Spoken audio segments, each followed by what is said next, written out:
হকের উপর থাকছি, মরলে জান্নাত। ওই বেটা বাতিলের উপর থেকে মরলে যার জন্য জাহান্নাম কনফার্ম। ও যদি মাথা নত করতে না পারে, হকের ঝান্ডাবাহী মাথা নোয়াতে পারে না, মাথা নোয়াতে পারে না।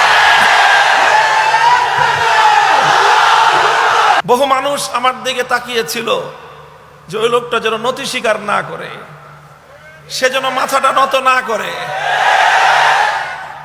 আমি তীব্রভাবে ওই সময়টায় এটাকে একটা চাপ অনুভব করেছি। অন্য কোনো কিছুকে এতটা চাপ আমি অনুভব করিনি। আমার জেল হতে পারে, আমার কঠিন শাস্তি হতে পারে, বড় ধরনের হয়রানির শিকার আমি হতে পারি, এটাকে আমি অত বড় চাপ অনুভব করিনি। আমি যেটাকে চাপ অনুভব করেছি সবচেয়ে বেশি, সেটা হলো এই যে হাজার হাজার ইমানদার, মুখলেস, নিভৃতচারী আল্লাহওয়ালা নারী, পুরুষ, বুজুর্গ, তারা সবাই তাকায় আছে আমার দিকে। তাদের হৃদয়ের কামনা ছিল ও যেন ওর কথা, ওর ভাষা যেন নরম না করে। এই জিনিসটা আমি অনুভব করেছিলাম। তখন আমি একটা শপথ করেছিলাম, জীবন যেতে পারে, হকের কথা বলেছি, এই কথা আমি প্রত্যাহার করব না। চেতনা ছিল আমার একটাই। হযরত ওমর ফারুক রাদিয়াল্লাহু তাআলা আনহুর একটা কথা আছে, হাদিসের পাতার মধ্যে উল্লেখিত হয়। হযরত ওমর এসে রাসূল সাল্লাল্লাহু আলাইহি ওয়াসাল্লামকে একটা কথা বলেছিলেন, ইয়া রাসূলুল্লাহ, আলাসনা আলাল হাক্কি ওয়া হুম আলাল বাতিল। হুজুর, আচ্ছা বলেন তো, আমরা হকের উপর আর ওরা বাতিলের উপর, কথাটা ঠিক আছে কিনা? হুজুর বলেন যে হ্যাঁ, ঠিকই, আমরা হকের উপর আর আমাদের শত্রুরা হলো বাতিলের উপর। এরপরে হযরত ওমর বলেন যে আলাইসা কাতলানা ফিল জান্নাহ ওয়া কাতলাহুম ফিন নার।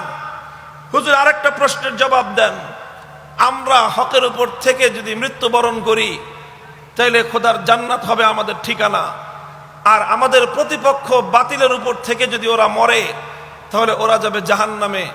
কথা ঠিক আছে কিনা?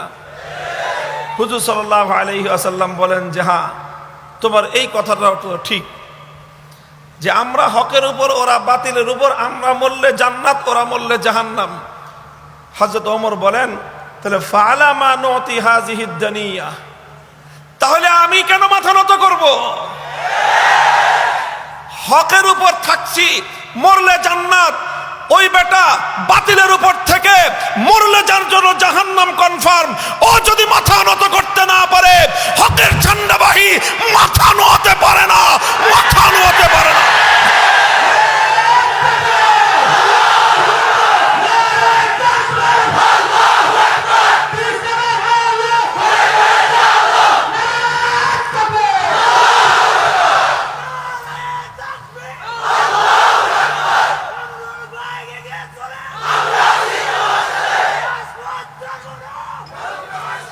এটা হলো জীবনের দর্শন, এটা হলো জীবনের হিসাব কিতাব।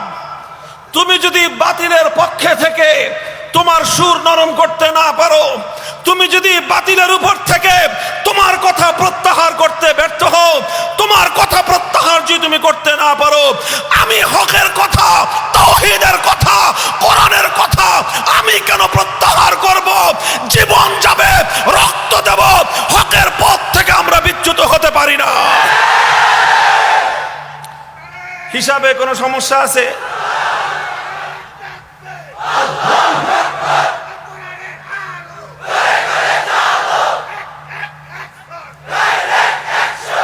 মুহতারাম হাজিরিন, এটা আমি নিজে যেই দর্শনটা, যেই ফিলোসফি আমি নিজে ধারণ করেছি, আমি নিজে লালন করছি, আমার সময়ের প্রজন্মের সাথী যারা তোমরা আছো এবং যারা আমাদের সন্তান তুল্য যারা আছো, আমিও তোমাদেরকে পরামর্শ দিচ্ছি, জীবনে এই একটা মূলনীতি মুখস্থ করো। জীবনে একটা মূলনীতি মুখস্থ করো, যদি ও বাতিলের উপর থেকে নতি স্বীকার করতে না পারে, মরলে জাহান্নামে যাবে, এই অবস্থায় যদি ও নতি স্বীকার করতে না পারে, হকের উপর থেকে আমি মরলে যেখানে আমার শাহাদাত আর জান্নাত কনফার্ম, সেখানে আমি কেন নতি স্বীকার করব? আমি কেন পিছপা হব? আল্লাহ পাক রব্বুল আলামিন হকের উপর, সত্যের উপর আমাদেরকে এভাবে অটল আর অবিচল থাকবার তৌফিক দান করুন। সারা দেশ থেকে মানুষ যেভাবে দোয়া করেছেন, নিবৃতচারী সবচেয়ে বেশি দোয়া করেছেন মহিলারা।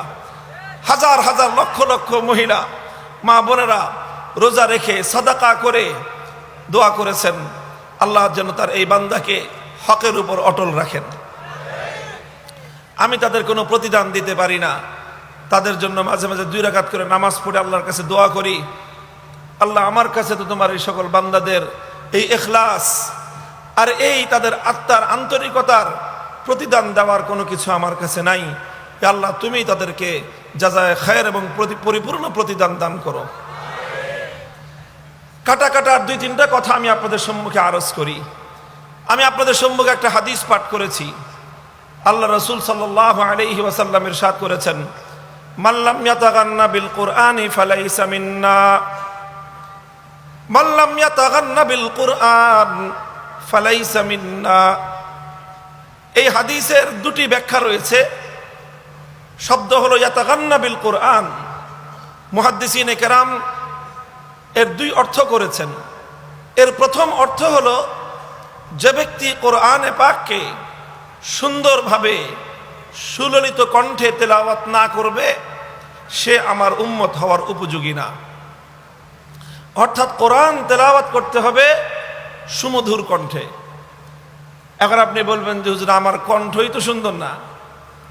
সবার কণ্ঠ কি খুব সুন্দর হয়? তাহলে আমি কিভাবে সুমধুর কণ্ঠে তেলাওয়াত করব? এটার জবাব পরিষ্কার। অর্থাৎ তোমার যতটুকু সাধ্যে কুলায়, তোমার যতটুকু সাধ্যে কুলায়, যত সুন্দর করে তুমি পড়তে পারো ততটুকু সুন্দর করেই তোমার কোরআন তেলাওয়াত করতে হবে। কোরআনে পাক তেলাওয়াত করার সময় কখনোই গাফলাতের সাথে, অবহেলার সাথে কোরআন তেলাওয়াত করা বৈধ নয়। হাদিসের মধ্যে আসছে, রাসূল আকরাম সাল্লাল্লাহু আলাইহি ওয়াসাল্লাম বলেছেন, ইকরাউল কুরআন মা তালাফাত কুলুবুকুম, ইকরাউল কুরআন মা তালাফাত কুলুবুকুম। কোরআন তেলাওয়াত করো ততক্ষণ যতক্ষণ কোরআন তেলাওয়াত করতে অন্তরের মধ্যে স্বাদ লাগে, মনে মজা লাগে। স্বাদ নিয়ে নিয়ে তেলাওয়াত করো। হ্যাঁ, তেলাওয়াত করতে করতে যদি ক্লান্তি অনুভব হয়, শ্রান্তি অনুভব হচ্ছে, হ্যাঁ পরিশ্রান্ত হয়ে যাচ্ছ, তখন আর তোমার কোরআন তেলাওয়াতের দরকার নেই, তখন গিয়ে তুমি বিশ্রাম করো। আবার যখন ফুরফুরে থাকবে তোমার স্বভাব, তোমার শরীর, তোমার দেহ মন যখন সতেজ থাকবে, তখন আবার ফুরফুরে স্বভাব নিয়ে সুমধুর কণ্ঠে কোরআনে পাকের তেলাওয়াত করো। অর্থাৎ কোরআনের তেলাওয়াতের ব্যাপারে আল্লাহ রাসূল সাল্লাল্লাহু আলাইহি ওয়াসাল্লাম উম্মতকে যে নির্দেশ দিয়েছেন সেটা হলো, কোরআন তেলাওয়াত করতে হবে এক একজন ব্যক্তির পক্ষে যতটুকু সুন্দর করে তেলাওয়াত করা সম্ভব।